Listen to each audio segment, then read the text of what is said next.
Ni sawa, unaona watu wanatoa mafunzo, semina, kozi mtandaoni, wanakuambia lipia, ujifunze kitu fulani.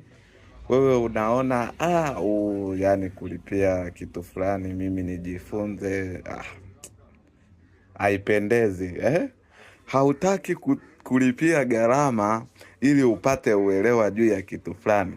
Sasa kuna siku utakuja kulipa hizo gharama kwa lazima na hautoamini. Kwa sababu siku ambayo utaenda kufanya kitu ambacho haukijui kwa 100% na haujui kufuatilia yale mafunzo, ukafanya mistake, ukatapeliwa, hiyo ndo itakuwa ada yako juu ya kile kitu ambacho ulitakiwa kujifunza. Maana mistake zinafundisha. Yani ukikosea mara moja, na itakuwa rumu ya wewe kurekebisha yale makosa yako, na hiyo ndo itakuwa ada yako ya kuanza kujisahisha pale uliko kosea.